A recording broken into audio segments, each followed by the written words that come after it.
At Generation Citizen, we believe in fostering a democratic classroom culture that allows teachers to facilitate courageous conversations with their community of students.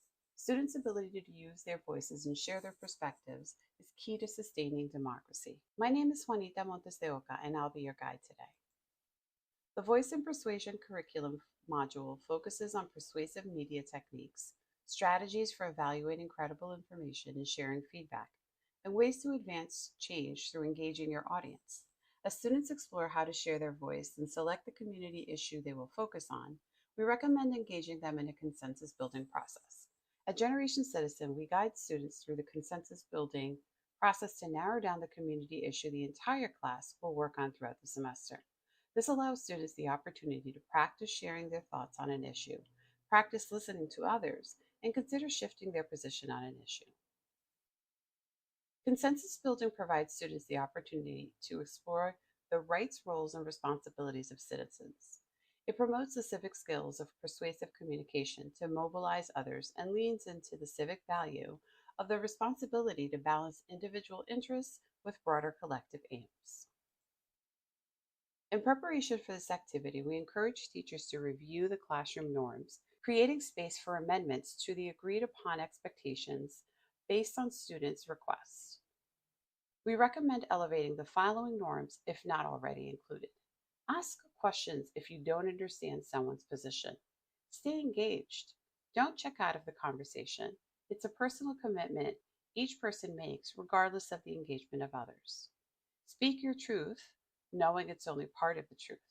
To speak your truth, you must be willing to take risks and be honest about your thoughts, feelings, and opinions, and not just say what you perceive others want to hear.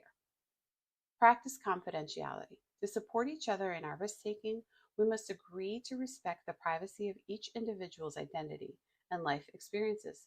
We can share our own learning, but not the names and stories of others. During consensus building, the goal is for students to collaborate as a community to choose their issue. It's very important to remind students that consensus building ensures all voices have a chance to be heard. When there is space to change your mind, more people end up happy because it isn't an all or nothing decision. Consensus building also does take longer than voting, and people might not be as excited about the negotiated result as they were with their initial idea.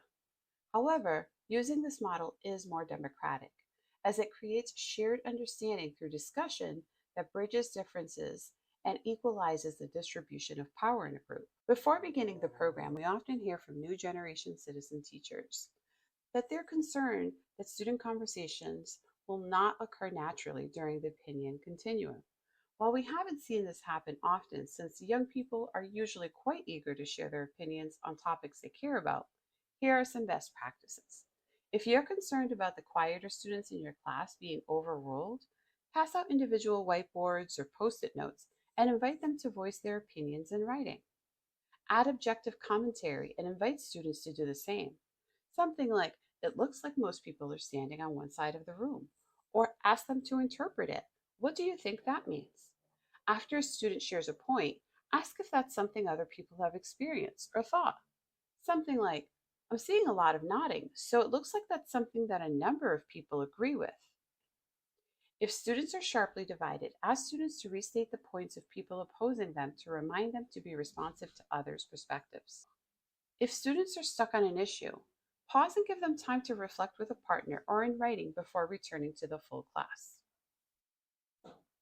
We also recommend reviewing the Service Teacher Toolkit, Lesson 4, Engaging in Civil Discourse, for additional recommendations on engaging students in courageous conversations as they choose their focus issue.